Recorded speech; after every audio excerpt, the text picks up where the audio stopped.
Sandiaga Salahuddin Uno akhir-akhir ini menjadi sorotan usai Waketum Partai Golkar Erwin Aksa mengungkit utang piutang 50 miliar Capres Anies Baswedan kepadanya saat maju di pemilu Pilgub DKI Jakarta 2017. Lebih parahnya lagi, respon Menparekraf itu seolah mengiyakan soal tuduhan hutang di atas. Bahkan respon Sandi yang terakhir yaitu mengikhlaskan hutang tersebut. Sementara faktanya hutang itu sudah lunas karena pasangan Anies Sandi waktu itu berhasil menang dari pasangan Ahok Jarot.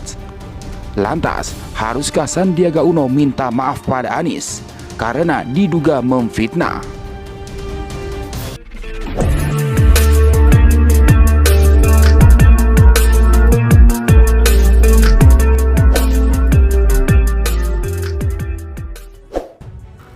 Setelah mencoreng nama baik Capres Anies Rashid Baswedan perihal hutang Pilkada 2017, Sandiaga Uno seharusnya meminta maaf. Tidak cukup hanya mengatakan bahwa setelah sholat istikharah dan konsultasi ke keluarga, dia dengan entengnya mengatakan tidak mau lagi melanjutkan masalah itu. Sandiaga Uno jelas telah mencemarkan nama baik Anies Baswedan. Dia sendiri yang membeberkan hutang Anies 50 miliar rupiah terkait pembiayaan Pilkada DKI Jakarta 2017 lalu. Setelah diungkap isi perjanjian yang sebenarnya tentang uang yang dipinjam Anies itu, barulah Sandiaga Uno sekarang menyatakan cash closet alias masalah itu diakhiri. Isi perjanjian yang sebenarnya adalah kalau menang Pilkada 2017 itu, utang dianggap lunas. Tapi kalau kalah, Anies akan mengembalikannya. Klausul ini memang lain dari biasanya. Normalnya, kalau menang dikembalikan, kalau kalah dianggap lunas. Sandiaga Uno mengatakan dia mengikhlaskan utang Anies itu setelah menerima masukan dari keluarga. Pernyataan ini sangat menyakitkan Anies Baswedan. Pasti, sebab setelah kemenangan Pilkada 2017 itu, otomatis utang Anies tidak ada lagi. Tidak mau melanjutkan soal utang itu cukup bagus, tapi Sandiaga Uno telah menggoreskan persepsi di kalangan publik bahwa Anies berhutang. Pernyataan Sandi, begitu Menteri Pariwisata dan Ekonomi Kreatif atau Menparekraf itu akrab disapa, yang mengikhlaskan utang tersebut bukannya mengakhiri anggapan jelek orang terhadap Anies. Sebaliknya, meyakinkan publik bahwa Anies masih berhutang. Mengikhlaskan itu seolah utang itu ada dan belum dibayar. Padahal sesuai perjanjian, kalau menang Pilkada tidak lagi dihitung sebagai utang. Sekali lagi, Sandiaga Uno harus meminta maaf dan menjelaskan isi perjanjian asli. Kalau tidak, Sandiaga Uno bisa disebut memfitnah Anies. Agak mengherankan mengapa Sandiaga Uno mengungkit masalah pembiayaan Pilkada DKI itu. Di tengah hiruk-pikuk upaya menjegal Anies secara masif karena berpeluang besar menjadi presiden, maka pernyataan Sandi tentang utang Anies terkait utang Pilkada itu sangat wajar disebut sebagai bagian dari upaya itu. Semua orang pantas menganggap Sandi masuk di barisan penjegalan. Tidak ada konteks lain yang cocok dengan isu utang Pilkada itu kecuali upaya menjelekkan Anies supaya dia terjegal maju di Pilpres 2024.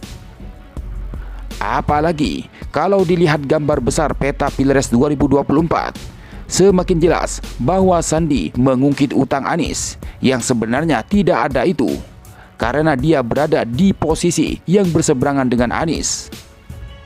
Artinya, Sandi adalah salah seorang figur yang ikut atau diikutkan dalam kelompok yang tidak ingin Anies menjadi presiden. Dalam kalimat lain, Sandi segerombolan dengan orang-orang yang tidak ingin kezaliman dilenyapkan dan keadilan ditegakkan. Anggapan ini sangat masuk akal. Sandi ikut bersama Prabowo Subianto memperkuat kezaliman dan kewenangan rezim. Belakangan ini, orang-orang Prabowo mengotak-atik komitmen Anies untuk tidak maju di Pilpres kalau Prabowo maju. Komitmen ini tentulah tidak berlaku seumur hidup Prabowo, sehingga Anies tidak boleh ikut pilpres setiap kali Menteri Pertahanan pengagum berat Jokowi itu ingin maju pilpres. Sekarang ini, Prabowo sangat berambisi ikut pilpres 2024. Barangkali saja beliau melihat bahwa jalannya menuju istana akan lebih mulus kalau Anies tidak ikut. Tetapi, siapa saja boleh ikut pilpres. Apalagi Pak Prabowo. Sangat dianjurkan ikut. Beliau punya kendaraan politik sendiri dan bisa membangun koalisi dengan kekuatan politik lain. Partai Gerindra sudah mengikat persekutuan dengan PKB. Bagus-bagus saja. Pilpres 2024 akan semakin menghibur rakyat. Begitu juga Anies Rashid Baswedan. Dia juga boleh ikut. Anies tidak akan melihat Prabowo sebagai ancaman di Pilpres 2024. Anies akan melihat Prabowo sebagai kompetitor di dalam proses demokrasi yang bertujuan untuk memperbaiki Indonesia. Ditulis oleh Ashari Usman, jurnalis senior Freedom News. Terkait hutang memang sudah lunas, kok ditagih usai Anies dapat tiket nyapres? Anies Rashid Baswedan berhutang, iya. Ke siapa? Ke pihak ketiga melalui Sandiaga Uno. Boleh jadi itu uang Sandiaga Uno. Sandiaga Uno pengusaha kaya, uangnya triliunan. Apalagi sejak jadi menteri, uangnya makin banyak. Kagak ada yang bisa ngebantah kalau Sandiaga Uno itu konglomerat kaya raya. Berapa hutang Anies? Semula 20 miliar rupiah, kemudian nambah 30 miliar rupiah. Buat apa? Bertarung di Pilgub DKI Jakarta 2017 putaran pertama. Perjanjiannya, utang itu harus dibayar kalau pasangan Anies Sandi kalah. Kalau menang, dalam perjanjian itu dianggap lunas. Pasangan Anies Sandi di Pilgub DKI Jakarta 2017 kalah atau menang? Ya menang. Kalau begitu, lunas dong. Kenapa mau ditagih? Soal balik modal atau kagak, ya itu bukan urusan Anies. Emang Anies mau didorong-dorong korupsi buat ngembaliin modal? Bisa ditangkap KPK. Formula E aja kagak ada salahnya dicari-cari, apalagi kalau ada korupsi. Bisa berabe bro. Cerita awalnya, Anies kagak mau ngutang. Yang nyumbang, ya silahkan nyumbang. Yang mau jadi donatur, ya sok donasi. Akan tetapi situasi butuh logistik yang mendesak. Anies pula didesak oleh ketua tim ses untuk tanda tangan pinjaman. Pokoknya kalau menang, lunas deh. Gitu kira-kira perjanjiannya. Terus menang, ya lunas. Kenapa sekarang diungkit-ungkit bro? Kagak kemarin-kemarin sebelum Anies dicapreskan. Panik. Mau ganggu Anies? Mau rusak nama baik Anies? Atau gimana? Terus terang aja bro.